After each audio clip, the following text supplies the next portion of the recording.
বর্তমানের উন্নত আধুনিক সমাজ কোরআন, পুরাণ, বেদ, বাইবেল এসব কতটুকুই বা মানে? নবপ্রজন্ম আজ ভবিষ্যৎকে সাদরে আহ্বান করছে প্রতি মুহূর্তে। কিন্তু এই কাজের জন্য সত্যি কি অতীতকে ভুলে যাওয়া আবশ্যিক? অতীত ভুলে কি ভবিষ্যৎ গঠন করা সম্ভব? তবে না মানার ব্যাপারটা হঠাৎ করেই শুরু হয়নি।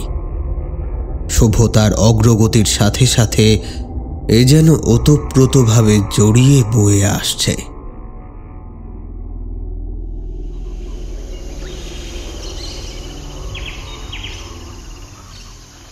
সালটা 1973।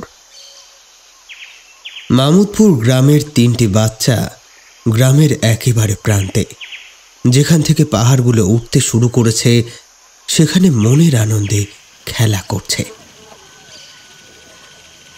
এদের মধ্যে 2 জন ছেলে এবং 1 জন মেয়ে। হরিয়ানা প্রদেশের শিবালিক শৃঙ্গের অন্তর্গত মর্নি পাহাড়ের পাদদেশে অবস্থিত গ্রাম এই মামুদপুর। বেশ একটা বড় উপত্যকার মতো প্রায় সমতল ভূমির ওপর একটু একটু করে মাথা তুলে দাঁড়িয়েছে একটা ছোট্ট গ্রাম। এই গ্রামেরই 3 জন, সুমেধ, রূপক এবং রুকমা। এদের প্রতিদিনের খেলার জায়গা হলো গ্রামের একেবারে শেষ প্রান্তে, যেখান থেকে খাড়াইয়ের গা বেয়ে সারি সারি পাইন গাছ উঠেছে ওপরের দিকে। সেখানে জঙ্গলের ধারের একটা ফাঁকা অংশে। আজও তারা সেখানেই খেলছিল। আর কিছুক্ষণের মধ্যেই সন্ধে ঘনাবে। রুকমা হঠাৎ আকাশের পানে চেয়ে দেখে আজ আকাশটা যেন একটু বেশিই লাল। গাছের মাথার ওপর দিয়ে পাহাড়ের পিছন পর্যন্ত প্রায় গোটা আকাশ জুড়ে গাঢ় সিঁদুরের আভা ছড়িয়ে পড়েছে। ছোট রুকমার মনটা কেমন যেন একটু করে ওঠে। সে সুমেধ আর রূপককে ডেকে বলে, কি রে, চল না রে, বাড়ি ফিরে যাই, সন্ধে হয়ে আসছে তো। রূপক চিৎকার করে বলে, আরে সন্ধে হতে এখনো দেরি আছে, আর একটু পরে যাচ্ছি। সুমেধ একটু হেসে বলে, রুকমা, তোর যদি ভয় লাগে তুই না হয় চলে যা, আমরা তো তোর মতো ভীতু না। এই বলে দুজনেই আবার খেলতে ব্যস্ত হয়ে যায়। না, আমরা একসাথে এসেছি আর আমরা একসাথেই বাড়ি ফিরবো। আর তাছাড়া যদি একা একা বাড়ি ফিরতে গেলে আমাকে কোনো ভূতে টুতে ধরে নিয়ে যায়, তখন কি হবে?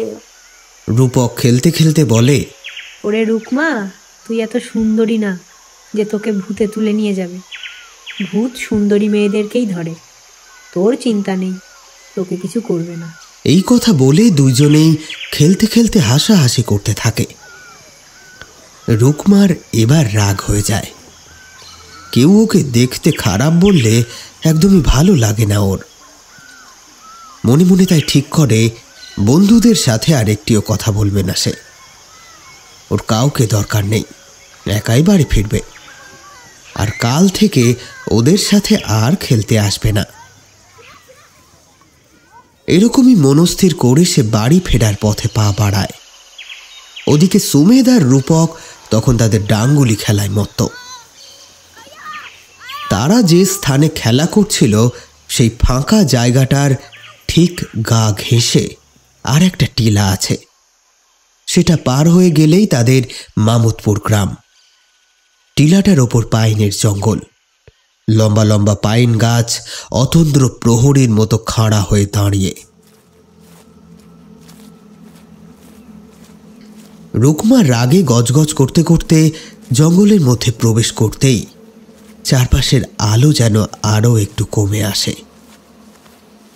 ঠিক তখনই তার মনে হয়, রাগ করে একা একা সে চলে তো এলো, কিন্তু এই জঙ্গলের পথে একা একা চলতে সত্যিই তার খুব ভয় করছে।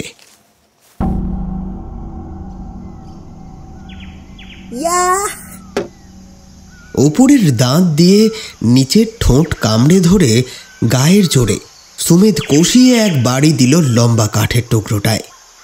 সেটা একরকম উড়ে গিয়ে পড়ল জঙ্গলের মধ্যে। তাই দেখে বেশ একটা জয়ের ভঙ্গিতে সে বলে, কিরে রূপক, কেমন মারলাম বল? দূর, এত জোরে কেউ মারে? দেখছিস না সন্ধে হয়ে আসছে, এখন জঙ্গলের মধ্যে আমি খুঁজে পাবো? সুমেধ দাঁড়িয়ে দাঁড়িয়ে মিটিমিটে হাসতে থাকে। খেলার নিয়ম অনুসারে ডাংগুলি অর্থাৎ ওই কাঠের টুকরোটাকে রূপককেই আনতে যেতে হবে। রূপক তাই আর দেরি করে না, চটপট ঢুকে পড়ে জঙ্গলের মধ্যে।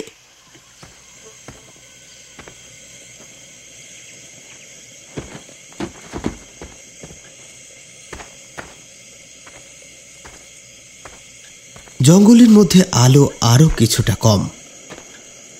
কোথায় যে গেল? দূর, সুমেধের কোনো আক্কেল নেই, এত জোরে কেউ মারে?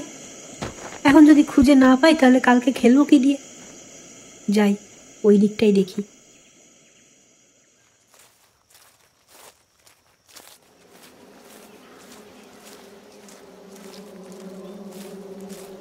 ওদিকে রুকমা একা একা হেঁটে চলেছে জঙ্গলের পথে।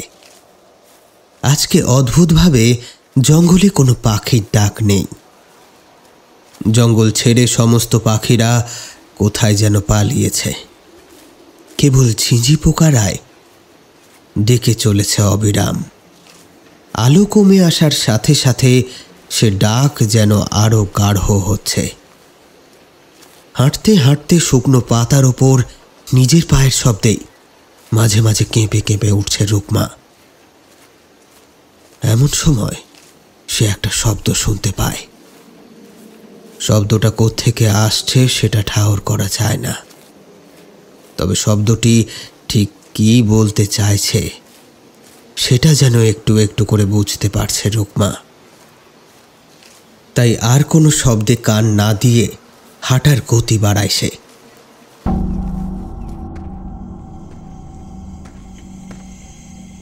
ওই তো পেয়েছি। একটা কাঁটা গাছের গুড়ির গোড়ায় পড়ে থাকা একটা চৌকো পাথরের সামনে ডাঙ্গুলিটা পড়ে থাকতে দেখে রূপক।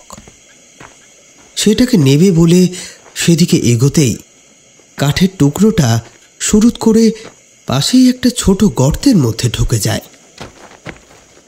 উফ, কি জ্বালাতন, ভালো লাগে না আর। এই বলে গর্তটার সামনে গিয়ে তার মধ্যে হাত ঢোকায় রূপক।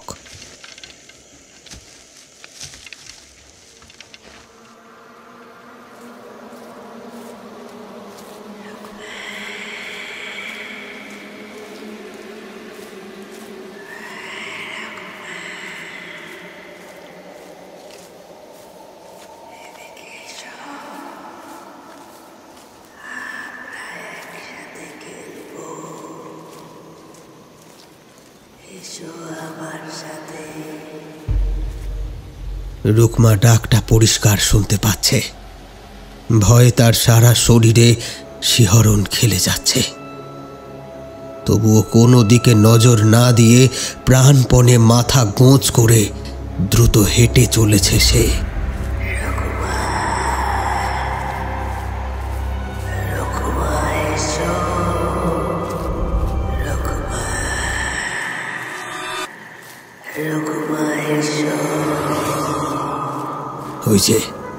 ওই যে ভেসে আসছে সেই ডাক। শব্দটা এবার আরো কাছে।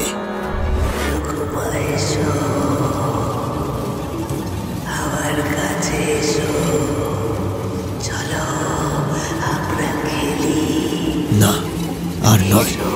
রুকমা দু হাত দিয়ে চেপে ধরে তার কান। ছুটবে বলে প্রস্তুত হয়ে সামনে পা ফেলতেই যাবে, ঠিক সেই সময় একটা প্রবল টানে তার শরীরটা পিছনে গিয়ে পড়ে।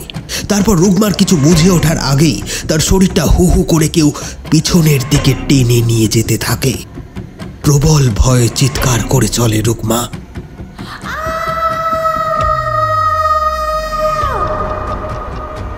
জঙ্গলের বাইরে সুমেধ তখন রূপকের জন্য অপেক্ষা করছিল। রুকমার চিৎকারটা তার কানে আসে। সে একবারও না ভেবে চিৎকার করে ছোটে জঙ্গলের মধ্যে। রুকমা, রুকমা, কোথায় তুই? কি হলো রে? কি হলো, তুই কোথায়? এদিকে তখন গর্তের মধ্যে হাত ঢুকিয়ে হাতড়াতে ডাঙ্গুলিটা সবে মাত্র হাতে বেঁধেছে রূপকের। এই সময় সেও সুমেদ আর রুকমার চিৎকার শুনতে পায়। কিছু একটা গন্ডগোল ঘটেছে বুঝতে পেরে দ্রুত গর্ত থেকে হাত বার করে ওদের চিৎকার লক্ষ্য করে ছুটতেই যাবে, এমন সময় একটা বরফ শীতল অনুভূতি গর্তের মধ্যে তার হাতটা চেপে ধরে। ভয় চিৎকার করে ওঠে রূপক। প্রাণপণে হাতটা বার করে আনার চেষ্টা করে, কিন্তু সে পারে না। অনুভব করতে পারে একটা শীতল হাত তার হাতটাকে টেনে মাটির তলায় নিয়ে যেতে চাইছে। উফ, সে কি ঠান্ডা স্পর্শ, যেন সাক্ষাৎ নরক থেকে উঠে এসেছে হাতটা। বেশ কিছুক্ষণ টানাটানি করার পর অবশেষে হাতটা বার করে আনতে সক্ষম হয় সে। কিন্তু হাতটাকে চোখের সামনে আনতেই ভয়ে, যন্ত্রণায়, আতঙ্কে প্রবল আর্তনাদ করে ওঠে। তার হাতের একটা আঙুল নেই, সেখান থেকে ফিনকি দিয়ে রক্ত বেরিয়ে আসছে। হাতটা চেপে ধরে যন্ত্রণায় কাতরাতে কাতরাতে অজ্ঞান হয়ে যায় রূপক। দুর্বল হৃদয়ের শ্রোতারা আজকের গল্পটি থেকে দূরে থাকবেন। নমস্কার, আমি অয়ন। গল্প কথায় আপনাদের সকলকে জানাই আরো একবার স্বাগত। আজকে আপনারা শুনবেন গল্প কথার এক বিশেষ নিবেদন। বলা যায় এই প্রচেষ্টা গল্প কথায় এই প্রথম। আজকের গল্পটি একটি ইন্দোনেশিয়ান হরর ফিল্ম থেকে নেওয়া হয়েছে। আশা করব এই ধরনের কাজ আপনাদের ভালো লাগবে। আপনারা শুনছেন গল্প কথা নিবেদিত গ্রামে যখন সন্ধ্যা নামে। চলুন তবে দেরি না করে শুরু করা যাক আজকের গল্প।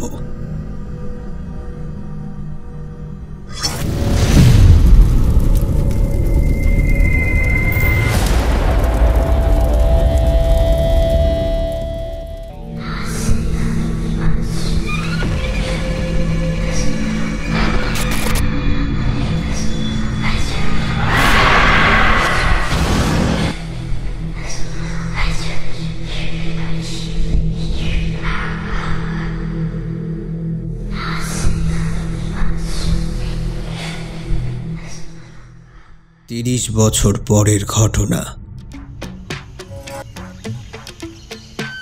বিনোদ আর মুকুল ছুটে চলেছে। তাদের পরনে স্কুলের পোশাক। জঙ্গলের রাস্তা ছেড়ে যেই তারা বেরোতে যাবে তখনই তাড়াহুড়োতে একজনের সাথে ধাক্কা খেয়ে ছিটকে গিয়ে পড়ে মুকুল। জটা জুটো ধারী ময়লা পোশাকের এই লোকটিকে দেখলেই বোঝা যায় সে পাগল ছাড়া অন্য কিছু নয়। মাটিতে পড়ে থাকা মুকুলের দিকে সে বড় বড় চোখ করে তাকায়। তারপরে মাথা নিচু করে মুকুলের মুখের ওপর ঝুঁকে পড়ে। মুকুল ওই পাগলের অমন দৃষ্টি দেখে একেবারে হকচকিয়ে যায়। ওদিকে বিনোদ কিছুটা এগিয়ে গিয়েছিল। এমন সময় সে পিছন ফিরে মুকুলকে দেখতে না পেয়ে পুনরায় জঙ্গলে ঢোকার মুখটা এসে দেখে পাগলটা দুহাত বাড়িয়ে মুকুলকে ধরতে যাচ্ছে। আর মুকুলও কেমন যেন হতভম্বের মতো বসে আছে। বিনোদ ছুটে যায়, পাগলটাকে এক ঠেলায় সরিয়ে মুকুলকে মাটি থেকে তোলে। ওদিকে পাগল বিনোদের গায়ের ধাক্কা খেয়ে পাশে একটা ঝোপঝাড়ের উপরে গিয়ে পড়েছে। সেখান থেকেই এবার সে কটমট করে বিনোদের দিকে যায়। বিনোদ সেসবে পাত্তা না দিয়ে মুকুলের হাত ধরে সেখান থেকে টেনে নিয়ে যায়। মুকুল আর বিনোদ যখন স্কুলে পৌঁছায় তখন ওদের ক্লাস অর্ধেক হয়ে গিয়েছে। ম্যাডাম সাকিনা তাদেরকে ক্লাসে ঢুকতে তো দিলই না। এমন দেরি করে আসার শাস্তি স্বরূপ ম্যাডাম সাকিনা অন্যান্য দিন তাদেরকে বাইরেই কান ধরে দাঁড় করিয়ে রাখে। তবে আজ আর সে তা করল না।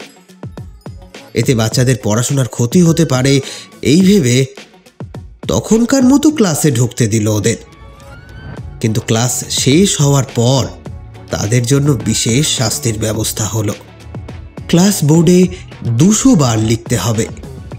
ঈশ্বর মহান, ঈশ্বর এই জগতের সবকিছু সৃষ্টিকর্তা, ঈশ্বর আমাদেরকে সব সময় আলোর পথ দেখান, ঈশ্বর মহান।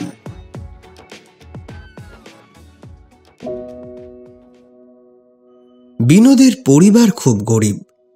তার দাদা জঙ্গলে জঙ্গলে ঘুরে মধু সংগ্রহ করে, আর বিনোদ সেগুলোকে কয়েকটা দোকানে বিক্রি করে কোনো রকমে সংসার চালায়। কিন্তু আজ কয়দিন কিছুতেই তার সকালে ঘুম ভাঙছে না, তার ফলে স্কুলে সময় মতো পৌঁছতে পারছে না সে। আর এসবের মধ্যে সে মধু দোকানে সাপ্লাই করতে প্রতিদিন ভুলে যাচ্ছে। সেদিন যখন ম্যাডাম ছুটির পরও তাদেরকে আটকে রেখে বিশেষ শাস্তি দিচ্ছিল, সেই সময় তার সহপাঠী মিতালি তাকে স্মরণ করিয়ে দেয়। এই বিনোদ, তুই কদিন ধরে বাবার দোকানে মধু দিচ্ছিস না কেন রে? বাবা তোকে আজ দেখা করতে বলেছে। আজ আর ভুল নয়। স্কুল থেকে বেরিয়ে বিনোদ আর মুকুল মিতালির বাবার দোকানে পৌঁছায়। সেখানে যেতেই মিতালির বাবা রতনবাবু একেবারে স্পষ্ট ভাষায় তাকে জানিয়ে দেয়, এমন চলতে থাকলে সে বিনোদের থেকে আর মধু নেবে না। বিনোদ কাকুতি মিনতি করে বলে, না না কাকু, আর এমন হবে না। কাল থেকে সকাল সকাল আপনার দোকানে মধু পৌঁছে যাবে।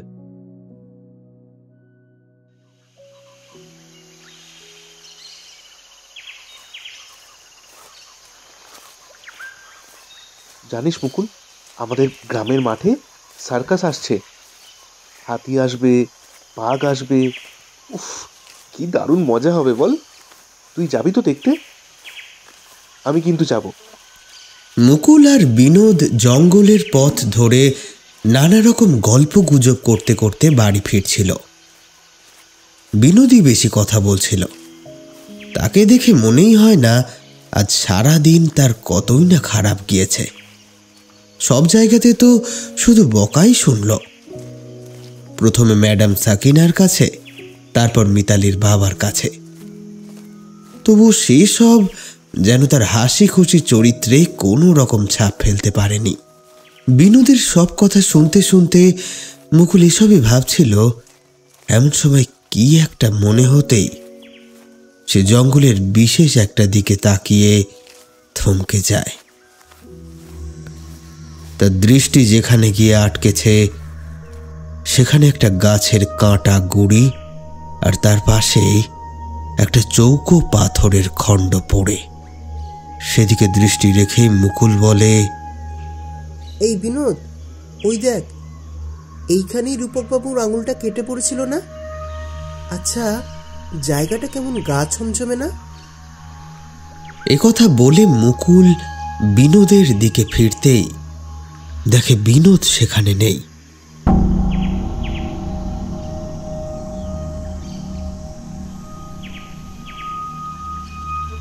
বিনোদ, বিনোদ কোথায় গেলি?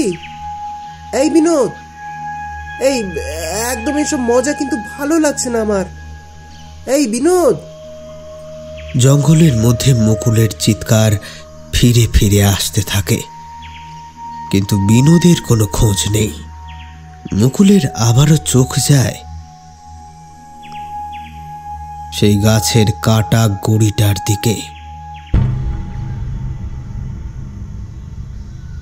আজ থেকে বেশ কিছু বছর আগে তারই মতো একটা বাচ্চা ছেলের সাথে যে ভয়াবহ ঘটনা ঘটেছিল তাই গ্রামের মানুষের মুখে সে বহুবার শুনেছে। আর আজ সেও সেখানে দাঁড়িয়ে আছে সম্পূর্ণ একা একা। ব্যাপারটা ভেবেই বুকটা ছ্যাঁত করে ওঠে মুকুলের। আবারও সে কাতরভাবে বিনোদকে ডাকতে থাকে। বিনোদ, বিনোদ বেরিয়ে আয় না রে ভাই, আমার কিন্তু একদম ভালো লাগছে না। আমি বাড়িয়ে যাব, বেরিয়ে আয় ভাই। ঠিক এমন সময় মুকুলের অলক্ষ্যেই কিছু একটা পিছন থেকে ধীরে ধীরে এগিয়ে আসতে থাকে তার দিকে। একেবারে কাছাকাছি এসে সেটা হুড়মুড় করে ঝাঁপিয়ে পড়ল মুকুলের ওপর। ওরে বাবা রে! এ মা, ভয় পেয়েছে, ভয় পেয়েছে। বিনোদ ঝাঁপিয়ে এসে পড়েছে মুকুলের ঘাড়ের ওপর। মুকুল এমনিতে একটু ভীতু স্বভাবের, তাই বিনোদ মাঝে মাঝেই তার সাথে এহেন মজা করে থাকে। তবে আজ মুকুল একটু যেন বেশি ভয় পেয়ে গিয়েছিল। হাসতে হাসতে বিনোদ বলল, কি ভিতরে তুই! ওই পাথরটার দিকে চেয়ে নির্ঘাত আবার কোনো ভূত টুতের গল্প ফেলেছিলি মনে মনে, হ্যাঁ? মুকুল ওর হাতটা ছাড়িয়ে রাগে গজগজ করতে করতে সামনে এগিয়ে যায়। যেতে যেতে বলে, হাস হাস, হেসে নে। তোর সাথে কখনো যখন এমন হবে তখন তুই বুঝবি। ওরে পাগল, ভূত প্রেত বলে কিছু হয় না, ও সবই তোর অন্ধবিশ্বাস। এই বলে ছুটে গিয়ে মুকুলের কাঁধে হাত রাখে বিনোদ। দুইজনে চলতে থাকে বাড়ির উদ্দেশ্যে। জঙ্গলের মধ্যে বেশ কিছুটা দূর থেকে এতক্ষণ ধরে কে যেন একটা এক দৃষ্টে বিনোদ আর মুকুলকে দেখছিল।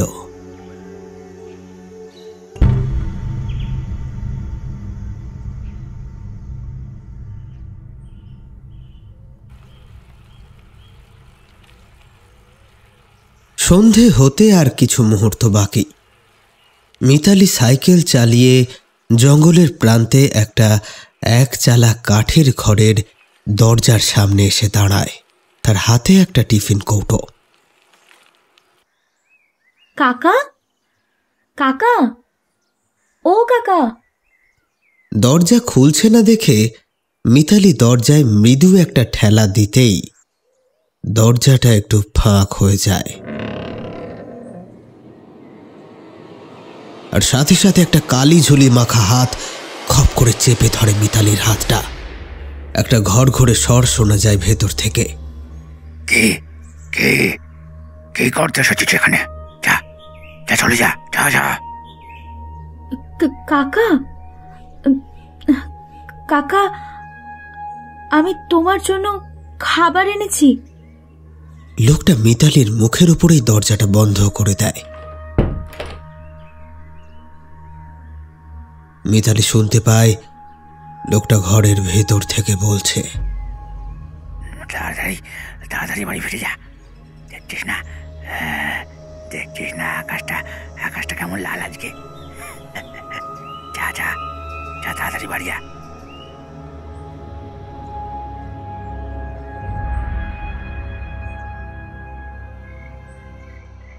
এই যে ঠাকুমা, তোমার খাবার তৈরি, চট করে এবার খেয়ে নাও দেখি। ঠিক করে খেলে তবেই না তাড়াতাড়ি সুস্থ হতে পারবে।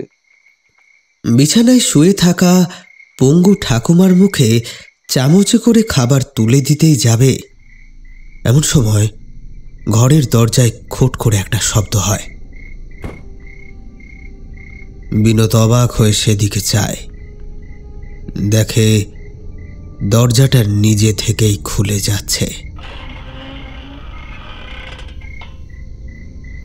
একটু ঘাবড়ে যায় বিনোদ। দরজা খুলে যেতেই বাইরে ঘুটঘুটে অন্ধকারটা তার নজরে পড়ে। পরক্ষণেই দেখা যায় তার দাদা সেই অন্ধকারের মধ্যে থেকে এসে ঘরে ঢুকল।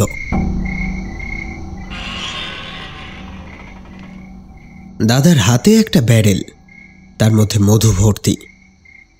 আরে দাদা, আজ যে একটু দেরি হলো, অনেক দূরে গিয়েছিলি বুঝি কাজে? এই বলে বিনোদ বিছানা ছেড়ে হাসি মুখে উঠে দাদার দিকে এগিয়ে যায়। তবে তার দাদার মুখে কিন্তু হাসি নেই। সারাদিন কাজ করে এমনিতেই সে বিধ্বস্ত ছিল।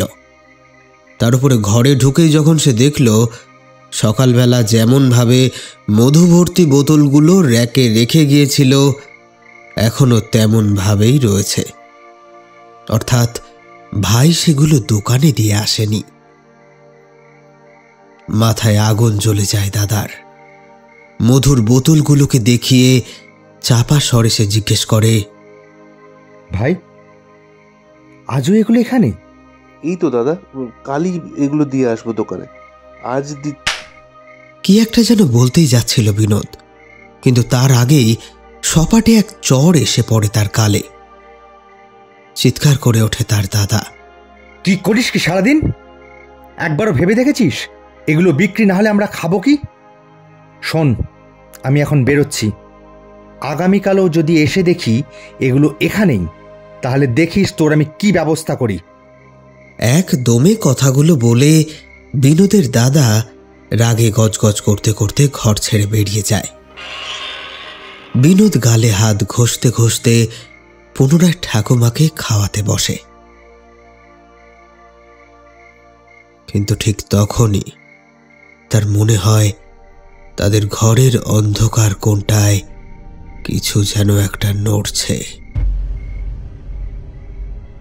এই নড়াচড়াটা বিনোদ তার ষষ্ঠ ইন্দ্রিয়তে অনুভব করে। মনে সাহস এনে চট করে একবার পেছন ফিরে তাকায়।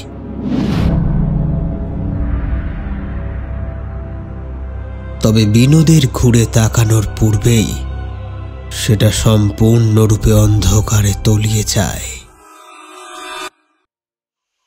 চারিদিক থেকে এত বকাঝকা খেয়েও বিনোদের কিন্তু কোনো উন্নতি হলো না। পরের দিনও তার ঘুম থেকে উঠতে হলো দেরি। মধু তো বিক্রি করা হলোই না, উল্টে স্কুল আবারও দেরিতে গিয়ে পৌঁছালো। আর সেই জন্য কড়া সাজা ভোগ করতে হলো তাকে। ভেবেছিল স্কুলের পর যে করেই হোক মধুর বোতলগুলো মিতালির বাবার দোকানে দিয়ে আসবে। সেটাও হলো না। সাজা হিসেবে আজ তার প্রাপ্তি হয়েছিল ক্লাসরুম পরিষ্কার করার কাজ। সেই কাজ সেরে যখন বাড়ির পথ ধরবে তখন প্রায় সন্ধে নেমেছে। সবাই বাড়ি চলে গেলেও বন্ধুর জন্য অপেক্ষা করছিল মুকুল। বিনোদ তার কলিজার টুকরো বলা যায়। জঙ্গলের মধ্যে কাঠকুট সংগ্রহ করছিল একটা পাগলাটে জটাজুটোধারী লোক। এক হাতে কাস্তে আর অন্য হাতে কয়েকটা গাছের ডাল বগল দাবা করে সে একটু একটু করে জঙ্গলের মধ্যে দিয়ে এগোচ্ছিল। এমন সময় একটা শব্দ শুনে সে পিছনে চায়। সেই সাথে কি এক বিশাল আতঙ্কে পাথর হয়ে যায় সে। তার হাত থেকে সবকিছু পড়ে যায়। পর মুহূর্তেই ঝোপঝাড় জঙ্গল ভেঙে ছুটতে শুরু করে সে। কাঁটা ঝোপে তার দেহের জায়গায় জায়গায় ছড়ে যায়, তবুও সে থামে না। কিছুক্ষণ পর ছুটে এসে থামে একটা উঁচু টিলার ওপর। এখান থেকে আকাশটাকে পরিষ্কার দেখা যায়। ভয়ার্ত দৃষ্টিতে আকাশের পানে চায় সে।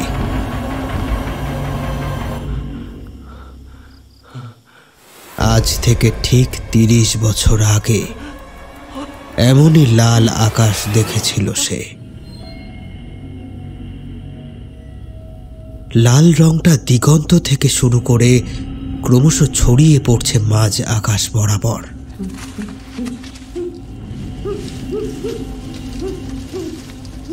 আকাশের এই রূপ দেখে লোকটার আতঙ্ক যেন আরো খানিকটা বাড়ল। দরদর করে ঘামছে সে, যেন কি এক অজানা ভয় তাকে গ্রাস করতে চাইছে। লোকটার গলায় একটা অদ্ভুত দেখতে তাবিজ ঝুলছিল। এবার সে দুহাত দিয়ে সেটাকে চেপে ধরে চোখ বুজে নেয়।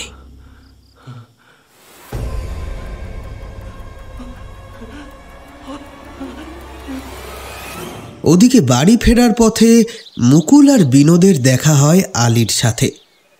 আলী এই গ্রামেরই ছেলে। বাবার গাড়ি চালায় সে। গ্রামের চাষিদের থেকে আনাজ কিনে শহরের বাজারে সাপ্লাই দেয়। আজও সে শহর থেকেই ফিরছিল। ওদিকে বিনোদ আর মুকুল ফিরছিল স্কুল থেকে।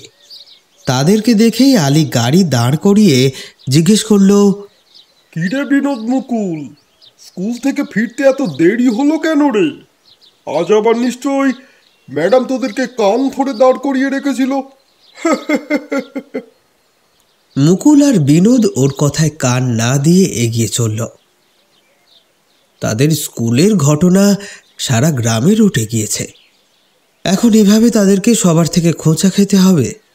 ব্যাপারটা ভেবেই দুই বন্ধুরই মনটা খারাপ হয়ে যায়। ওদেরকে এমন মুখ বেজার করে চলে যেতে দেখে আলী বোঝে তার বোধহয় ওভাবে বলাটা ঠিক হয়নি। বাচ্চাদের মনে কষ্ট দেওয়া ঠিক না। তাই সে আবারও বলে, আরে বিনোদ মুকুল, চললি কোথা? দাঁড়া দাঁড়া, সন্ধে হয়ে এসেছে। একা একা দুটিতে জঙ্গলের মধ্যে দিয়ে যাবি নাকি? আরে ভূতে ধরবে কিন্তু। রাগ করিস না, আয় ভাই, আয় আয়, হ্যাঁ আমি তোদের পৌঁছে দিই, আয়।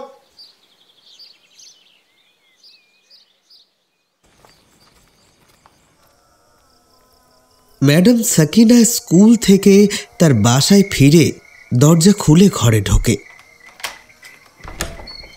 এসব গ্রামগঞ্জে কোয়ার্টার বলে কিছু হয় না। স্কুলে সেই একমাত্র শিক্ষিকা যে কিনা গ্রামের বাইরে থেকে এসেছে, বাকি সব এই গ্রামেরই। তাই সরকারের সুপারিশে সাকিনার থাকার জন্য স্কুলের কাছাকাছি এই দোচালা একটা বাড়ির বন্দোবস্ত করে দিয়েছে গ্রাম প্রধান। ঘরে ঢুকে দরজা বন্ধ করে সে স্কুলের কিছু কাজ নিয়ে বসে। ঘড়িতে সময় তখন 6:30। বেশ কিছুক্ষণ ধরে টাইপরাইটারে বসে কাজ করায় সাকিনার মাজাটা কেমন যেন লেগে এসেছে। তাই সে আড়মোড়া ভেঙে চেয়ার ছেড়ে ওঠে। জল খাওয়ার জন্য পাশের ঘরের দিকে পা বাড়াতেই হঠাৎ একটা ঠান্ডা বাতাস তার পিঠে এসে লাগে।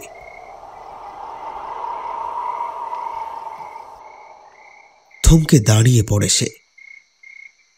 পিছনে ফিরতেই দেখে সদর দরজাটা খোলা, আর বাইরে থেকেই আসছে জলো বাতাসটা। একটু অবাক হয় সাকিনা, দরজাটা খুলল কি করে? সে তো দরজা লাগিয়েই বসেছিল। এসব গ্রামগঞ্জ এলাকায় চোর ডাকাতের ভয় তেমন নেই ঠিকই, কিন্তু মাঝে মধ্যে কুকুরগুলো ঘরের মধ্যে ঢুকে চটি জুতোর একেবারে দফা রফা করে দেয়। এই তো সেদিন গরমটা একটু বেশিই পড়েছিল বলে দরজা খোলা রেখে ডেস্কে বসে সে লেখালেখি করছিল। এরই ফাঁকে একটা কুকুর ঢুকে এসে কখন যেন তার জুতো জোড়া দুটো নিয়ে চলে গিয়েছে। তারপর থেকেই পারতপক্ষে দিনের বেলাতেও দরজা বন্ধ রেখেই কাজ করে সে। তাছাড়া এখন তো রাত হয়ে এসেছে, দরজাটা যে সে বন্ধ করবে সেটাই তো স্বাভাবিক। যাকে আর 7-5 ভেবে কাজ নেই, এই বলে নিজের মনকে সান্ত্বনা দিয়ে সে এগিয়ে যায় দরজার দিকে। বাইরের দিকটা একবার চোখ বুলিয়ে নেয়।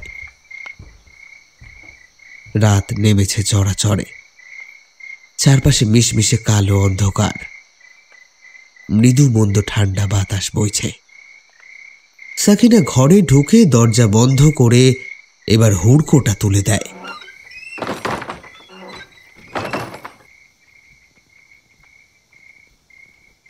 এরকম দূর বিদেশে সে একা একা থাকে, তাকে আরো অনেক সচেতন হতে হবে। এভাবে দরজা খুলে কাজে বসা মোটেই ঠিক কথা নয়। এসবই ভাবতে ভাবতে সে পাশের ঘরে যায়। কলসি থেকে জল গড়িয়ে গলায় ঢালতেই শোনে দরজায় একটা টোকার শব্দ। মুখে নেওয়া জলটাকে ঢোক গিলে সাড়া দিতেই যাবে, ঠিক তখনই আর একটা শব্দ হয়।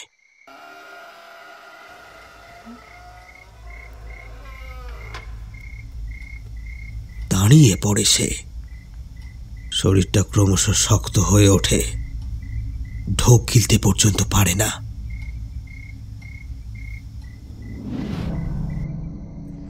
আলীর গাড়িটা অন্ধকার জঙ্গলের পথ ধরে চলেছে। বিনোদ মুকুল সেই গাড়িতেই। নানা রকম গল্পগুজব হাসি ঠাট্টা করতে করতে এগিয়ে চলেছে তারা। পাহাড়ি জঙ্গলে পথ, চারিদিকে চাপচাপ অন্ধকার। আলীর গাড়ির হেডলাইটটা সেই অন্ধকারের বুকে যেন ছুরি হয়ে বিঁধছে। ভালো করে পথটা বোঝার জন্য আলী হেডলাইটের আলোটাকে এবার সামনে থেকে তুলে দূরে ফেলে। আর প্রায় সঙ্গে সঙ্গে ওদের তিনজনেরই চক্ষু স্থির হয়ে যায়।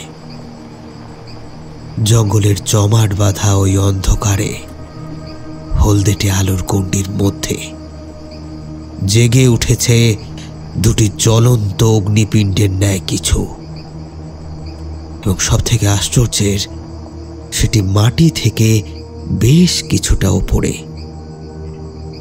অমন জ্বলন্ত চোখ কোনো পশুর যে হতে পারে না সেটা বলাই বাহুল্য। তাছাড়া অত বড় কোনো পশু তাদের এই জঙ্গলে আছে বলে অন্তত তারা তো জানে না। তবে কি বাইরের কোনো জঙ্গল থেকে এলো? এদিকে গাড়ির চাকা কিন্তু গড়িয়েই চলেছে, ওদিকে আলী কিংকর্তব্য বিমূঢ়। গাড়িটা কাছাকাছি আসতেই দৃশ্যটা যেন আরো স্পষ্ট হয়।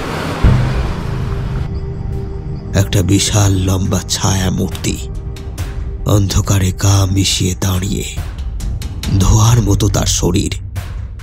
তার পা দুটো আদেও মাটিতে লেগে আছে কিনা সেটা বোঝার উপায় নেই। সে এক ভয়ানক জ্বলন্ত দৃষ্টি নিয়ে চেয়ে আছে বিনোদের পানে। এবার ওদের সারা শরীরে কাঁটা দিয়ে ওঠে, ভয়ে দেহ আরো আড়ষ্ট হয়ে যায়। গাড়িটা এতক্ষণে একেবারে সামনাসামনি চলে এসেছে। হলদেটে আলোর গণ্ডির মধ্যে ফুটে ওঠা সেই বিভীষিকার মুখ এখন স্পষ্ট। তার রূপ ক্রমশ ভয়ঙ্কর হয়ে উঠছে। একেবারে ধাক্কা লেগে যাওয়ার পূর্ব মুহূর্তে ক্ষণিকের জন্য চেতনা ফেরে আলীর, আর তৎক্ষণাৎ ব্রেকের উপর সর্বশক্তি দিয়ে ঝাঁপিয়ে পড়ে সে। গাড়ি প্রবল একটা ঝাঁকুনি খেয়ে প্রায় উল্টে যেতে যেতে কোনো ক্রমে সামলে নিয়ে ঘাড় বেঁকিয়ে দাঁড়িয়ে পড়ে। পাহাড়ি জঙ্গল তখন কুয়াশায় ঢেকেছে। সেই কুয়াশার ঘেরা টোপে বাঁধা পড়ে থমকে গিয়েছে হলদেটে আলোটা।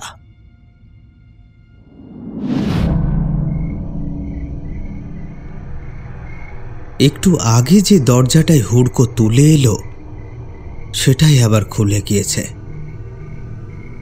দরজার ওপাশে অন্ধকারের মধ্যে অসহায়ভাবে একটা হলদে বাতি জ্বলছে। অন্ধকার ঘোচানোর ব্যর্থ চেষ্টা করছে মাত্র, তবে তাতে অন্ধকারটা আরো গাঢ় হয়েছে যেন।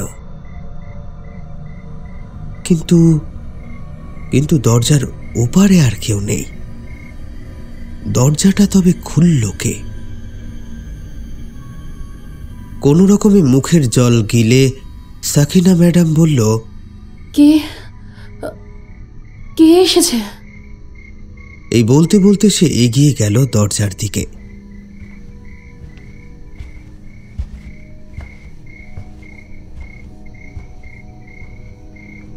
বাইরের সিঁড়ির ওপর এসে দাঁড়িয়ে আবারও চারপাশে উঁকি মারল।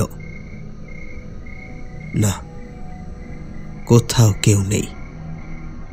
চারপাশে জমাট বাঁধা অন্ধকার, আর তারই মধ্যে ঝিঁঝি পোকার অবিরাম ডাক ছাড়া আছে কেবল মাঝে মাঝে বইতে থাকা শীতল বাতাস। কই, কোথাও কেউ নেই তো। হাওয়াতেই তাহলে খুলেছে হয়তো দরজাটা। কিন্তু হুড়কোটা যে লাগালাম তাও খুলে গেল। কি জানি, হয়তো আমারই মনের ভুল, হুড়কোটাই লাগায়নি। নিজ মনে কথাগুলো বলতে বলতে সাকিনা ম্যাডাম ঘরে ঢুকে আবারও দরজাটা বন্ধ করে।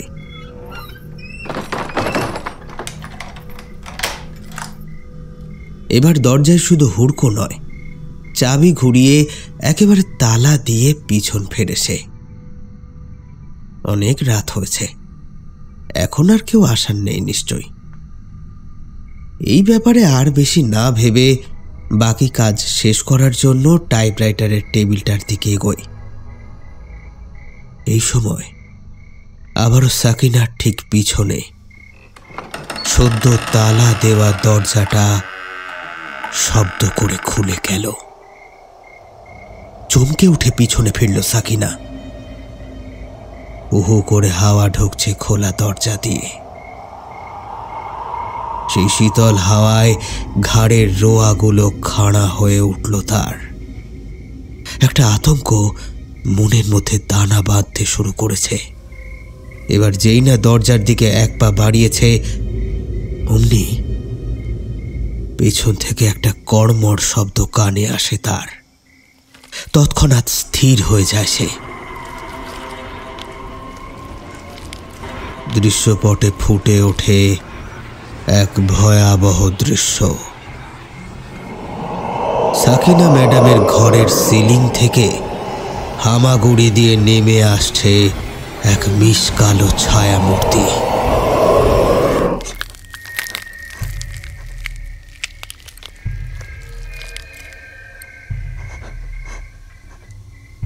ভয়ে আড়ষ্ট হয়ে গিয়েছে সাকিনা ম্যাডামের শরীর। ঘাড় ঘুরিয়ে পিছনে কি ঘটছে সেটা যে দেখবে, সে সাহসটুকু আর অবশিষ্ট নেই। বিকৃত কালো ছায়া মূর্তিটি পিছন থেকে ধীরে ধীরে এগিয়ে আসতে থাকে। এবার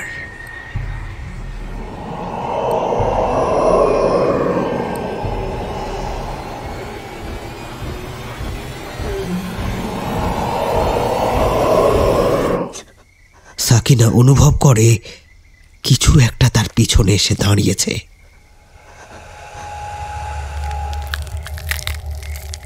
এক মুহূর্ত অপেক্ষা, তারপর মনের সমস্ত সাহস একত্রিত করে চট করে পিছনে ফেরেছে।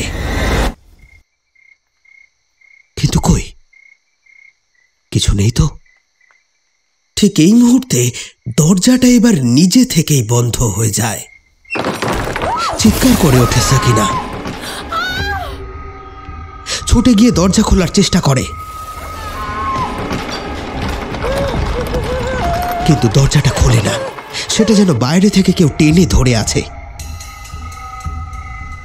আতঙ্কে ভয়ে তখন সে দিশেহারা। বেশ কিছুক্ষণ চেষ্টা করার পর হঠাৎ করে দরজাটা খুলে যায়। দ্রুত বাইরে বেরিয়ে সিঁড়িটা নামতে গিয়েই হোঁচট খেয়ে পড়ে যায় সে। ঘরের মধ্যে থেকে এবার সেই ভয়ানক ছায়া মূর্তি ততোধিক ভয়াবহ শব্দ করতে করতে এগিয়ে আসে।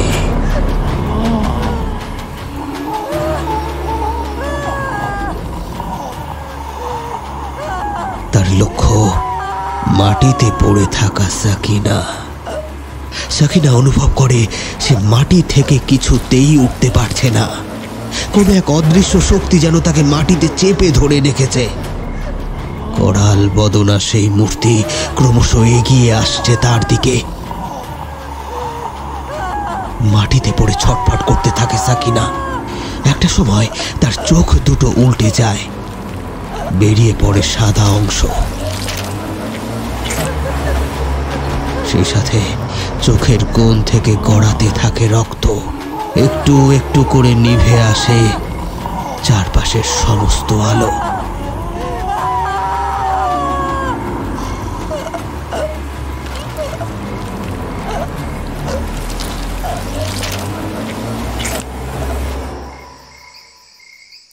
বিনোদ মুকুল গাড়ি থেকে নেমেছে।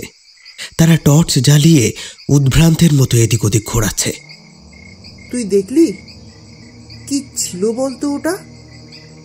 বিনোদের বুকটা তখনও হাঁপড়ের মতো উঠছে আর নামছে। আমি জানি না, তবে কিছু একটা ছিল অন্ধকারে। ওটা কি গাড়িতে ধাক্কা খেল? আলী এতক্ষণ স্থানুর মতো গাড়ির ড্রাইভিং সিটে বসেছিল। এবার সে গাড়ি থেকে নামতে নামতে খুব গম্ভীরভাবে বলল, শয়তান, সাক্ষাৎ শয়তানকে দেখেছি আমরা। এ ভালো লক্ষণ নয়। আমাদের গ্রামে এবার ঘোর বিপদ নামবে। ঠিক এই সময় জঙ্গলের যে পথ ধরে তারা চলেছিল সেখানে একটা আলো দেখা যায়। সেই সাথে মোটরের শব্দ। কিছুক্ষণের মধ্যে মোটর সাইকেলে চেপে স্থানীয় থানার বড়বাবু সঙ্গে এক গ্রামবাসীকে নিয়ে তাদের সামনে এসে দাঁড়ায়। আরে আলী, কি ব্যাপার, এখানে দাঁড়িয়ে কেন? গাড়ির চাকা ফাঁসলো নাকি? আলী এবার মুহূর্তে তার জড়তা কাটিয়ে অত্যন্ত স্বাভাবিকভাবে বলল, না স্যার, এই গাড়ির স্টার্টটা হঠাৎ করে বন্ধ হয়ে গেল, সেটাই দেখতে নামলাম। পুলিশের কিছু বলার আগেই আলী আবারও প্রশ্ন করল, আপনি হন্তদন্ত হয়ে কোথায় চললেন স্যার? কোনো সমস্যা ঘটেছে নাকি? সমস্যা তো একটা ঘটেছে শুনছি। মোটরসাইকেলের পিছনে বসা লোকটাকে দেখিয়ে বলল, এই রতন এসে খবর দিল সাকিনা ম্যাডামের নাকি অ্যাক্সিডেন্ট হয়েছে। আলী, বিনোদ, মুকুল পরস্পরের মুখ চাওয়াচাই করে। তার মানে আলীর কথাই কি ঠিক হতে চলল? তবে কি সত্যি সত্যি গ্রামে অমানিসা নামবে? যাকগে, এখন আর দাঁড়িয়ে কথা বলার সময় নেই, আমি চলি। আর তোরাও আয় না হয়। এই বলে বড়বাবু রওনা দেয়। আলী, বিনোদ, মুকুল তখনও স্থাণু হয়ে দাঁড়িয়ে।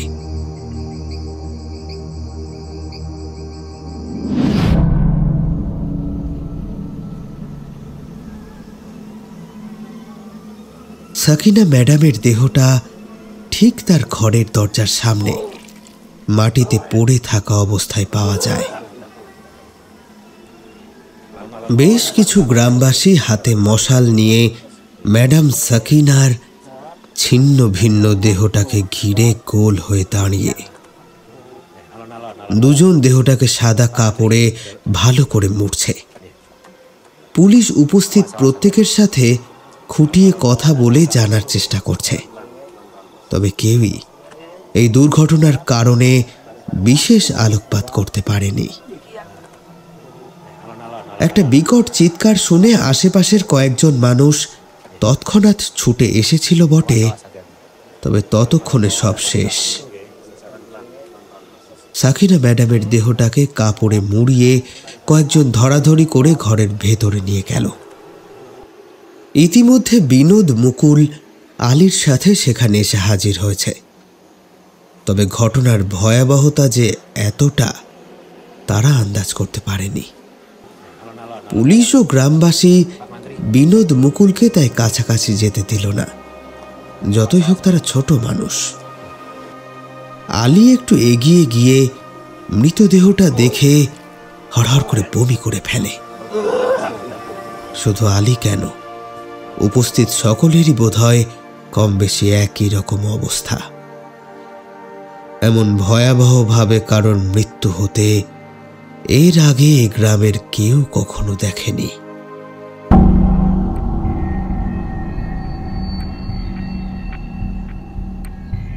মৃতদেহের ঘাড় একদিকে মোটকে দেওয়া হয়েছে, হাত পা মুড়িয়ে পিছন দিকে ঘোরানো। চোখের মনি দুটো উল্টে বেরিয়ে এসেছে সাদা অংশ, এবং চোখের কোণ বেয়ে গড়িয়ে পড়া তাজা রক্তের ধারাটা শুকিয়ে কালো হয়ে লেগে আছে চামড়ার সাথে। ক্রমে ক্রমে গ্রামবাসীদের ভিড়টা একটু ভাঙল। এই ভয়াবহ হত্যা কে করল, কিভাবেই বা করল, এ প্রশ্ন সকলের হৃদয়ে যে এক ভয়ানক আতঙ্কের ছাপ ফেলেছে তা তাদের ফ্যাকাশে হয়ে যাওয়া মুখগুলো দেখলেই বলা যায়। তবে গ্রামবাসীদের জটলার থেকে আড়াল হয়ে অন্ধকারে জটাজুটোধারী, পরনে নোংরা পোশাক পরিহিত একজন লোককে দাঁড়িয়ে থাকতে দেখা গেল। তার হাতে একটা অদ্ভুত তাবিজ। এতক্ষণের ঘটে চলা সমস্ত ঘটনা, সমস্ত আলোচনা, সব কিছু পর্যবেক্ষণ করে চলল সে।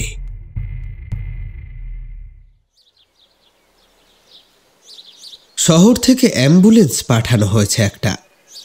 ম্যাডাম সাকিনার বিকৃত মৃতদেহটা কাপড়ে মুড়ে অ্যাম্বুলেন্সে তোলা হয়েছে। ওনার ছাত্রছাত্রী, তাদের অভিভাবক এবং আরও কিছু গ্রামবাসী শেষবারের মতো সাকিনা ম্যাডামকে বিদায় জানিয়ে পিছু ফিরে এগোতে আরম্ভ করেছে যে যার মতো। কিন্তু তখনও দাঁড়িয়ে আছে কেবল বিনোদ।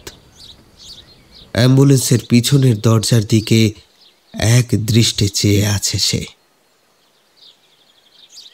এবার বোধহয় গাড়িটা ছাড়বে।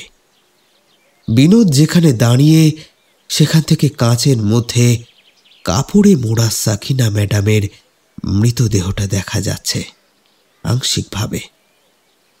কি মনে হতে বিনোদ অ্যাম্বুলেন্সটার দিকে আরো দুপা এগিয়ে যায়।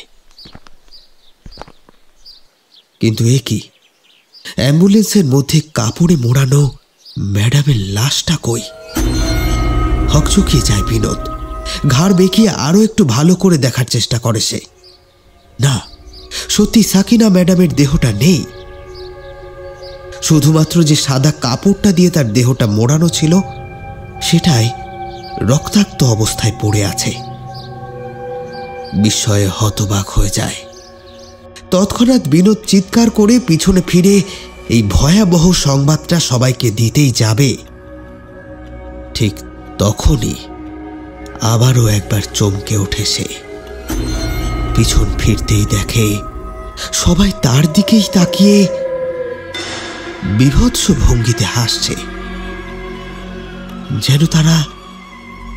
যেন তারা সব আগে থেকেই জানে, যেন অ্যাম্বুলেন্সের ভেতর সাকিনা ম্যাডামের লাশটা উধাও হয়ে যাওয়ার ঘটনা তাদেরই পরিকল্পিত। বিনোদ কিছুই বুঝে উঠতে পারে না। ভয় তার সর্বাঙ্গে ততক্ষণে কাঁটা দিয়েছে। কি করবে এখনো? ঠিক এমন সময় একটা শব্দ হয়। চমকে উঠে পুনরায় সামনে ফেরে বিনোদ। এবার দেখে অ্যাম্বুলেন্সের পেছনের দরজার কাঁচের ওপর ফুটে উঠেছে একটা রক্ত মাখা কালো হাত। আর ঠিক তার পরক্ষণেই সেই হাতের পাশেই দেখা দেয় বিকৃত কালো মুখটা। রক্তাভ চোখ, জিভটা মুখ থেকে বেরিয়ে বাইরে ঝুলছে। ততক্ষণে বিনোদের চক্ষুদয় বিস্ফারিত হয়ে অক্ষিকোঠর থেকে যেন বেরিয়ে আসার জোগাড়। সাকিনা ম্যাডামের মৃতদেহটা জেগে উঠেছে এক ভয়াবহ ভঙ্গিতে। এবার একটু একটু করে অ্যাম্বুলেন্সের পিছনের দরজাটা খুলে গেল। সেই মূর্তি ততোধিক ভয়াল ভঙ্গিতে নেমে দ্রুত এগিয়ে আসতে লাগলো বিনোদের দিকে।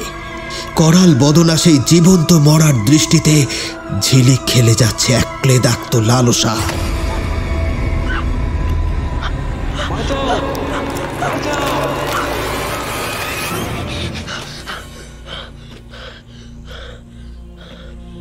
ঘুমের মধ্যেই তার সর্বাঙ্গ ঘেমে উঠেছে। উফ, কি ভয়াবহ স্বপ্নটাই না দেখল সে। বিছানা ছেড়ে উঠে জল খেল বিনোদ। ঘরের মধ্যে একটু হাঁটাহাঁটি করতে করতে অনুভব করল শরীরটা বেশ দুর্বল লাগছে। গাটা কেমন যেন টলছে। আবারও বিছানায় গিয়ে বসে পড়ল সে।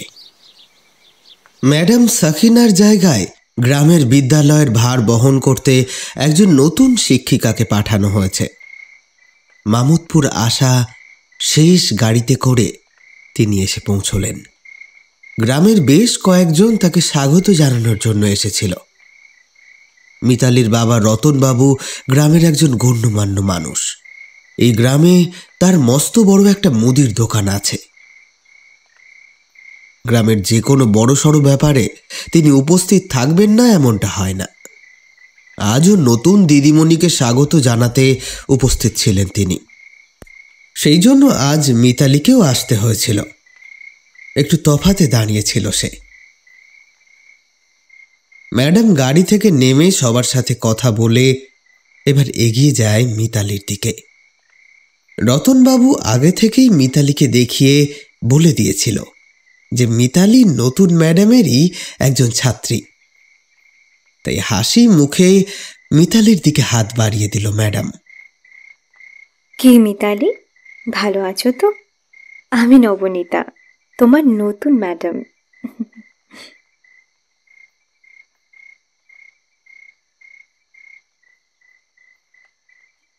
রাত হয়েছে।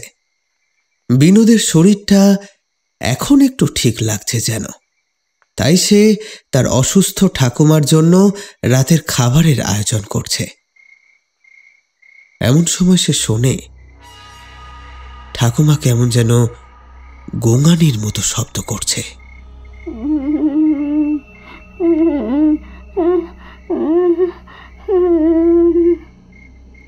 বিনোদ ঠাকুমার দিকে তাকিয়ে দেখে খোলা জানলা দিয়ে বাইরে তাকিয়ে কেমন আড়ষ্ট হয়ে গিয়েছে সে, আর সেদিকেই কিছু একটা দেখে ভয়ে মুখ দিয়ে অমন আওয়াজ বেরোচ্ছে। বিনোদ ঠাকুমার দৃষ্টি অনুসরণ করে বাইরে তাকায়, তবে সেখানে কিছুই নেই। জানলার বাইরে কেবল অন্ধকার জমা হয়ে আছে। রান্না ছেড়ে ওঠে বিনোদ, জানলার কাছে গিয়ে দাঁড়ায়। এদিক ওদিক ভালো করে উঁকি মেরে একবার দেখে। অন্ধকারে দৃষ্টি চলে না, তবুও চোখ ছোট করে চারিদিকে একবার দৃষ্টি ঘোরালো। বলাই বাহুল্য, কিছুই চোখে পড়েনি। আবারও ঠাকুমার দিকে ফিরল সে। ঠাকুমা তখনও একইভাবে সেই জানলার দিকেই তাকিয়ে আছে। আরে কি হলো ঠাকুমা? কাকে দেখে তুমি এমন করছো? কোথাও কেউ নেই তো?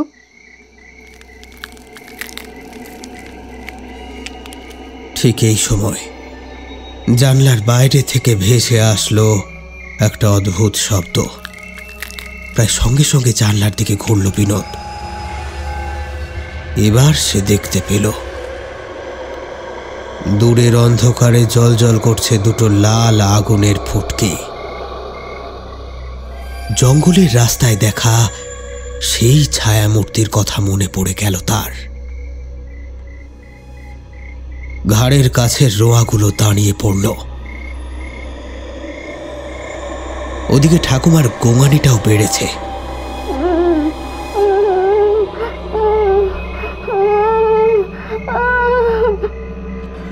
জানলার বাইরে জমাট বাঁধা অন্ধকারে গা ঢেকে দাঁড়িয়ে রয়েছে কোনো এক অপার্থিব জীব। তার অবয়বটা পরিষ্কারভাবে বোঝা না গেলেও ওই রক্তচক্ষুই যেন বুঝিয়ে দিচ্ছে সেই মূর্তির ভয়াবহতা। বিনোদ সেটা বুঝতে পেরেও কিছুতেই নিজের দৃষ্টি সেখান থেকে সরাতে পারছে না। ঠিক এই সময় ঘরের দরজাটা বিশ্রী একটা শব্দ তুলে খুলে গেল।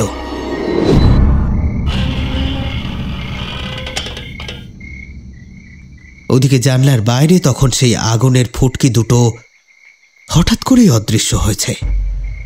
বিনোদ এবার ঘাড় ঘোরালো দরজাটার দিকে।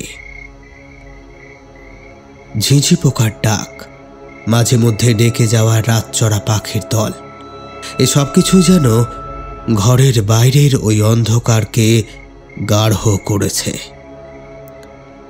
ঘরের মধ্যে খুব কম পাওয়ারের একটা হলদেটে বাতি জ্বলছে মাত্র। সেই আলো খোলা দরজা দিয়ে বাইরের কিছুটা অংশ খুব ক্ষীণভাবে আলোকিত করেছে।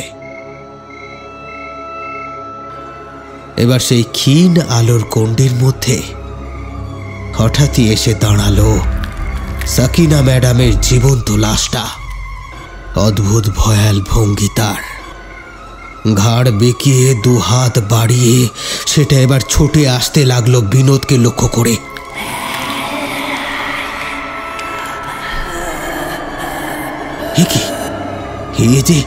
এ যে বিনোদের দেখা সেই স্বপ্ন। আবারও কি তবে সে জেগে জেগে স্বপ্ন দেখছে? এসবই তার চোখের ভুল।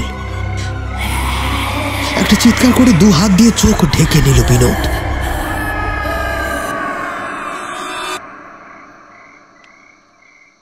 বেশ কিছুক্ষণ কেটে গেল। চোখ ঢেকে বসে রইল সে। তার সর্বাঙ্গ ঠক ঠক করে কাঁপছে। এই বিভৎস বিভীষিকার প্রতিমূর্তি আজ সকালেই সে তার স্বপ্নের মধ্যে দেখেছে, আর তারপর থেকেই তার সাথে এমনটা হচ্ছে।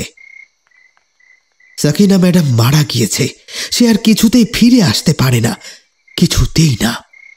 এসব আমার আমার মনের ভুল। না না, এমন কিছুতেই হতে পারে না, এসব আমার মনের ভুল। মনকে শান্ত করে চোখের ওপর থেকে হাতটা সরাতেই দেখল সামনে সবকিছুই স্বাভাবিক, কোথাও ভয় পাওয়ার মতো কিছুই নেই, দরজাটাও বন্ধ। তার মানে সে জেগে জেগেই স্বপ্ন দেখছিল। এবার সবটাই তার মনের ভুল। একটা দীর্ঘশ্বাস ফেলল বিনোদ। ঠিক এই সময় একটা শব্দ এলো তার পিছন থেকে, আর সেই সাথে পিছন দিক থেকে কাঁধের ওপর দিয়ে মুখের পাশে উঠে এলো একটা ভয়ঙ্কর মুখ। সে মুখের তীক্ষ্ণ দাঁত পেরিয়ে বেরিয়ে আসা লম্বা জিভটা সাপের মতো এঁকে বেঁকে বিনোদের মুখে উঠে এলো। সেই ক্লেদাক্ত শীতল স্পর্শ কাটিয়ে বিনোদ কোনো ক্রমে সামনে এসে পড়ল। এবার সে অবয়বটাকে পরিষ্কার দেখতে পায়। কালো ধোঁয়ার ন্যায় শরীর তার, বিশাল লম্বা হয়ে ওপরের চালের দিকে উঠে গিয়েছে। মাথা থেকে ঝুলছে লম্বা লম্বা সাদা চুল, লোল চর্ম মুখ, বলি রেখায় ভরপুর। নাকটা এগিয়ে এসে নিচের দিকে বেঁকেছে, তার উপরে সেই রক্তাভ চোখ, ভ্রুকুটি করে মুখে এক পৈশাচিক হাসি নিয়ে মূর্তিটা চেয়ে আছে বিনোদের দিকে। বিনোদের দৃষ্টিও সম্মোহিতের ন্যায় আটকে গিয়েছে ওই ভয়াল ভ্রুকুটিতে, কিছুতেই নজর সরাতে পারছে না। এবার ধীরে ধীরে বেঁকে যেতে লাগলো বিনোদের শরীর। মুখটা হা হয়ে খুলে আছে, চোখের মনি উল্টে বেরিয়ে এসেছে সাদা অংশ। কোন বেয়ে গড়িয়ে আসছে তাজা রক্তের ধারা। সকালবেলা আলীর গাড়ি রতনবাবুর দোকানের সামনে এসে থামলে অনেকে নামে গাড়ি থেকে। বিনোদের দাদা মাধবও ছিল তাদের মধ্যে। গ্রামে পা দিয়েই সে প্রথমেই গেল রতনবাবুর দোকানে। হাসি মুখে রতনবাবুর সামনে গিয়ে দাঁড়ালো। রতনবাবু মাধবকে দেখে বলল, যাক, এতদিনে তাহলে আসার সময় হলো। এই একটু কাজের চাপ পড়েছে গো দাদা, এখন থেকে তো অনেক দোকানে মাল দিচ্ছি। এই কথার উত্তরে রতনবাবু একটা ব্যঙ্গাত্মক হাসি হেসে বলে, সে তো ভালো কথা, তা আমার দোকানে মালগুলো সময় মতো পাঠাও বাবা, আমার ব্যবসায় যে অনেক লোকসান হয়ে যাচ্ছে। এবার মাধবের মুখের হাসিটা মুহূর্তে হারিয়ে যায়। কেন দাদা? বিনোদকে তো মাল দিয়ে গিয়েছিলাম সময় মতো আপনার দোকানে পাঠিয়ে দেওয়ার জন্য, ও কি মাল দিয়ে যায়নি? রতনবাবুর মুখটা আরো বিকৃত হয়ে গেল। সে বলল, গত দুদিনে আমার কাছে কোনো মধুর বোতল আসেনি। এর আগেও তোমাকে বহুবার সতর্ক করেছি, ও ছেলে মাল দিলে তোমার ব্যবসা ডুববে, তুমি তবুও ওকে দায়িত্ব দিয়ে রেখে গিয়েছো। আরে সময় মতো মাল না দিতে পারলে ছেড়ে দাও না বাপু, আমি অন্য লোক খুঁজে নেব। দুঃখিত দাদা, দুঃখিত, আর এমন ভুল হবে না, আমি দেখছি, এবার থেকে সময় মতো মাল পেয়ে যাবেন। এই বলে মাথা নামিয়ে বাড়ির দিকে পা বাড়ালো মাধব। রাগে তার ভেতরে যেন আগুন ধরে গিয়েছে। বাড়িতে গিয়ে আজ ভাই বিনোদের সাথে একটা মস্ত বড় বোঝাপড়া হবে। মাথার ঘাম পায়ে ফেলে সে খেটে মরবে, আর বিনোদ কিনা ঘরে বসে খালি ঘুমোবে। আজ একটা হেস্তনেস্ত করেই ছাড়বে মাধব। দরজায় একটা প্রবল ধাক্কা দিয়ে ঘরে ঢুকল মাধব। বিছানায় অসুস্থ ঠাকুমা নিথরভাবে শুয়ে আছে, তবে সেদিকে মাধবের নজর গেল না। খাটের পাশেই দরজার দিকে পিঠ করে মেঝেতে মাথা নিচু করে বসেছিল বিনোদ। মাধব পেছন থেকে তাকেই গিয়ে ধরল। এই বিনোদ, শালা জানোয়ার, ওঠ! বসে বসে ঝিমোনো হচ্ছে। তোর জন্য আমাদেরকে এবার পথে বসতে হবে। একটা কাজ সময় মতো করতে পারিস না। আমি সারাদিন খেটে মরি কি তোর এমন আয়েশ করার জন্য? হাত পা চালিয়ে ভাইকে চড় কিল ঘুষি মারতে মারতে কথাগুলো বলতে থাকলো মাধব। মনের সমস্ত রাগ মিটিয়ে কিছুক্ষণ ভাইকে পিটিয়ে নিল সে। বেরো, বেরো ঘর থেকে, বেরো! এই বলে এবার ঘাড়ে সজোরে ধাক্কা দিল একটা। তবে এবার বিনোদের শরীরটা এতটুকু নড়ল না, একটা জায়গাতেই দাঁড়িয়ে পড়েছে সে। মাধবের মাথায় আরো খুন চেপে গেল। অন্যায় করে আবার শক্তি দেখানো হচ্ছে, বেরো ঘরের থেকে! এই বলে আবারও সজোরে একটা ধাক্কা দিল ঘাড়ে। বিনোদ কিন্তু এতটুকু নড়ল না। চিৎকার করে উঠে মাধব বলল, কি চাস তুই? কি চাস? বিনোদ এতক্ষণ মুখ বুজে মার খেয়ে যাচ্ছিল, একটাও রাগ কাটেনি। তবে এবার সে পেছন ফিরেই বলল, আমি ওর রক্ত চাই।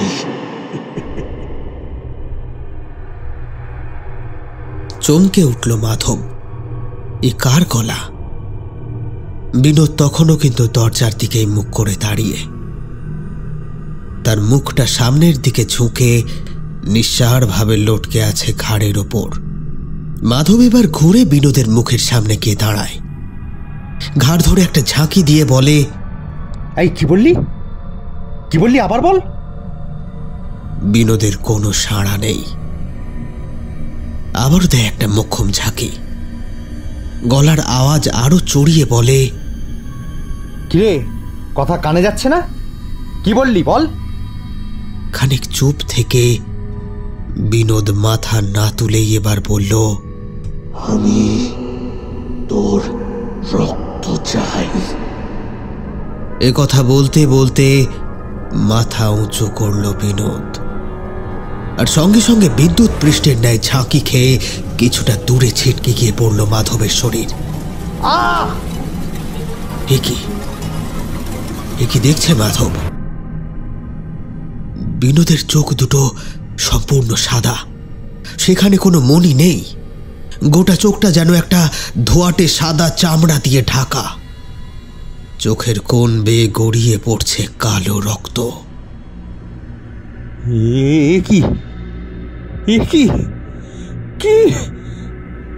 এবার সামনের দৃশ্য দেখে মাধবের বিস্ময় ধীরে ধীরে পরিণত হলো ভয়ে। বিনোদের মুখে ফুটে উঠেছে এক কুটিল হাসি, আর ঠিক তার পিছনে কোথা থেকে যেন এসে জড়ো হয়েছে এক তাল অন্ধকার।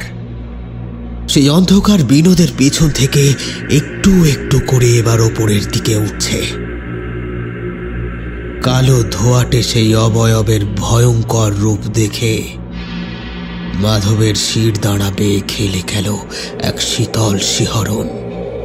না না না না না না!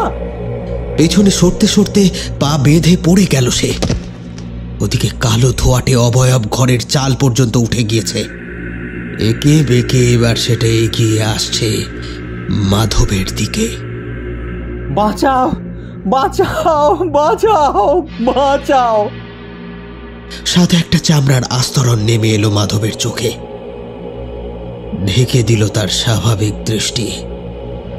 চোখের কোণ বেয়ে গড়িয়ে আসতে লাগলো তাজা রক্তের ধারা, সারা শরীর বেঁকে যেতে লাগলো। এবার স্থির হয়ে দাঁড়িয়ে থাকা বিনোদের শরীরটা নড়ে উঠল। তার চোখ তখনও সাদা, দৃষ্টি শূন্য। ওই অবস্থাতেই সে ঘরের কোণ থেকে মাংস কাটা চাকুটা তুলে এনে ঝাঁপিয়ে উঠে পড়ে মাটিতে পড়ে ছটফট করতে থাকা তার দাদার বুকের ওপর।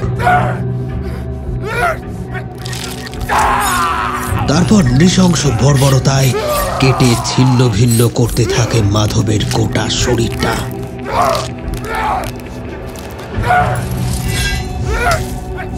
খিনকি দিয়ে রক্ত বেরিয়ে বিনোদের চোখে মুখে ছড়িয়ে পড়তে থাকে।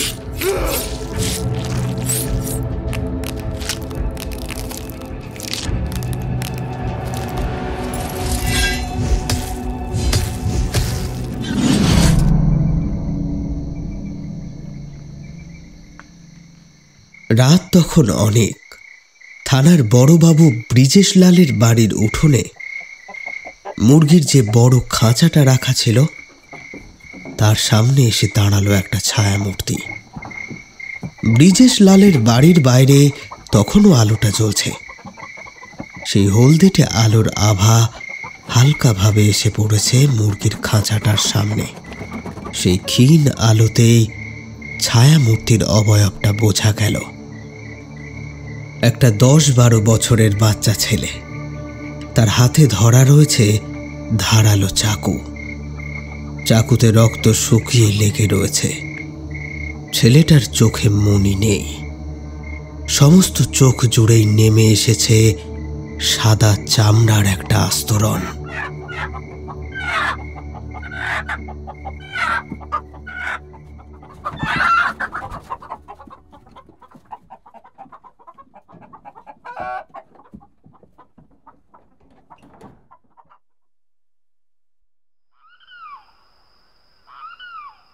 পরের দিন ভোরবেলা রতনবাবু দোকান খুলতে আসে। তার দোকানটা বাড়ির লাগোয়া। ভোর ভোর সে দোকান খুলে দেয়, তার কারণ সকালের দিকে অনেক খদ্দেরই আসে মধু কিনতে। তবে বিগত কয়েকদিন ধরে মধু বিক্রিতে অনেক বিভ্রাট এসেছে তার, ফলে ব্যবসায় লোকসান হচ্ছে বিস্তর। আর এই সবই হচ্ছে ওই বিনোদ আর মাধবের জন্য। ওদের নামে সাপ সাপান্ত করতে করতে দোকানের শাটারটা যেই একটু তুলেছে, অমনি শুনতে পায় একটা কেমন ধপ ধপ শব্দ। ভোরের আলো তখনও পুরোপুরি ফোটেনি, ফলে চারপাশে পরিষ্কারভাবে দৃষ্টি চলে না। তবুও রতনবাবু এদিক ওদিক চায় না, তেমন কোথাও কিছু চোখে পড়ে না তার। এদিকে আওয়াজটা কিন্তু হয়েই যাচ্ছে। একটা কাঠের ফাঁকা বাক্সের উপর লাঠি দিয়ে মৃদু আঘাত করলে ঠিক যেমন শব্দ হয়, কতকটা সেই রকম। এবার রতনবাবু শব্দটা আন্দাজ করে এগোলেন।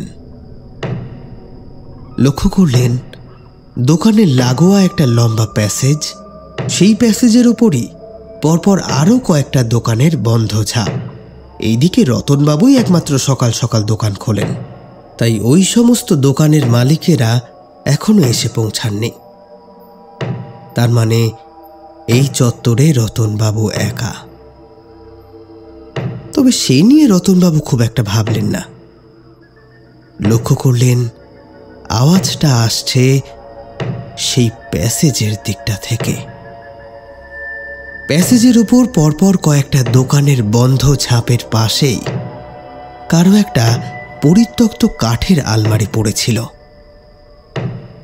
শব্দটা সেখান থেকেই হচ্ছে। রতনবাবু গুটি গুটি পায়ে এগিয়ে গেলেন সেদিকেই। একটু কাছে যেতেই, কে ওখানে?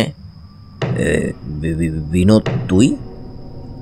কাঠের আলমারিটার পাশে দাঁড়িয়ে রয়েছে বিনোদ।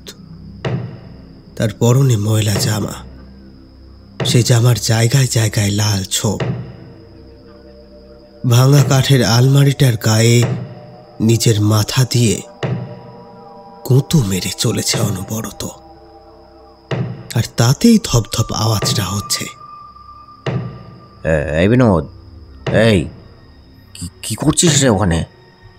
এই বলে সে এগিয়ে যায় বিনোদের দিকে। বিনোদ তখনও কাঠের গায়ে ধীরে ধীরে মাথা ঠুকে চলেছে। রতনবাবু কাছে যেতেই বিনোদ যেন টের পেল। তার দিকে না ফিরেই হাতে ধরা ব্যাগটা এগিয়ে দিল রতনবাবুর দিকে। কি এটা? কি আছে কি এতে? রতনবাবু বিস্ময়ের সাথে ব্যাগটা নিল বিনোদের হাত থেকে। তবে ব্যাগটা হাতে নিতেই একটা বোটকা গন্ধ তার নাকে এসে ঝাপটা মারে। ব্যাগটা এদিক ওদিক ঘুরিয়ে দেখতে দেখতে বোঝে ব্যাগের মধ্যে 3টে বোতল। এই বোতলগুলোতেই সে মধু নিয়ে আসে। তবে কি মধুগুলো নষ্ট হয়ে গিয়েছে বলে এমন ভোটকা গন্ধ? আর এত সকাল সকাল বিনোদ মধু নিয়ে এসেছে? যে সকাল তো দূরস্থ, বেলা গড়িয়ে গেলেও পর্যন্ত তার খোঁজ মেলে না, সেই বিনোদ কিনা এই ভোরবেলা মধু দিতে এসেছে। কেমন যেন একটা খটকা লাগে রতনবাবুর। কি একটা ভেবে ব্যাগটা নাকের কাছে নিয়ে আসতেই চমকে ওঠে, তৎক্ষণাৎ ছুঁড়ে ফেলে দেয় ব্যাগটা। এ কি? হ্যাঁ, এটা কি? এ কি ধরনের মশকরা? ব্যাগটা মাটিতে পড়ে ভেঙে যায় কাঁচের বোতল। ভেতর থেকে বেরিয়ে আসে লাল গাঢ় তরল। এই যে রক্ত, সে আর আলাদা করে বলে দিতে হয় না। ততক্ষণে বিনোদ খিলখিল করে হাসতে হাসতে ছুটে পালিয়েছে।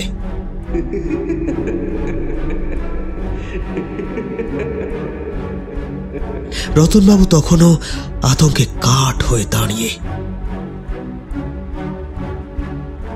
বেলা আর একটু বাড়ল। বড়বাবু ব্রিজেশ লাল ঘর থেকে বেরিয়ে বাইরে আসতেই একটা ভোটকা গন্ধ তার নাকে আসে। আর সেই সাথে সে দেখে ততোধিক ভয়াবহ দৃশ্য। পাথর হয়ে যায়। বড়বাবুর উঠোনের মুরগির যে বড় খাঁচা ছিল, সে খাঁচার মধ্যে থেকে মুরগিগুলোকে বার করে এনে কে যেন ছিঁড়ে খুঁড়ে খেয়েছে। তারপর তার রক্তশূন্য ছিবড়ে দেহগুলোকে দড়িতে বেঁধে ঝুলিয়ে রেখেছে উঠোনের ওপর। মুকুলের আজ স্কুলে পৌঁছাতে দেরি হয়ে যায়। অন্যান্য দিন বিনোদের জন্য দেরি হয়, তবে আজ কিন্তু বিনোদ তার সাথে আসেনি, তবুও তার দেরি হলো। বিনোদের সাথে আসলে যে কি হয়েছে সেটা মুকুল জানে না। তাই সে ভাবল হয়তো বিনোদের শরীর খারাপ, তাই সে আসেনি। তবে স্কুলে ঢুকতে গিয়ে আজ একটা আনন্দের ব্যাপার ঘটল মুকুলের সাথে। দেরি করে আসা সত্ত্বেও স্কুলের নতুন নবনীতা ম্যাডাম সাকিনা ম্যাডামের মতো তাকে ক্লাসের বাইরে কান ধরে দাঁড়াতে বলল না।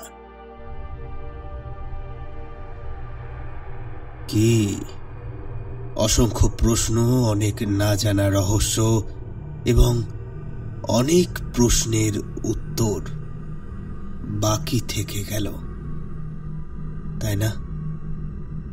এ সমস্ত কিছুর উত্তর, সমস্ত রহস্য, সমস্ত আতঙ্ক শেষ হবে গল্পের অন্তিম পর্বে।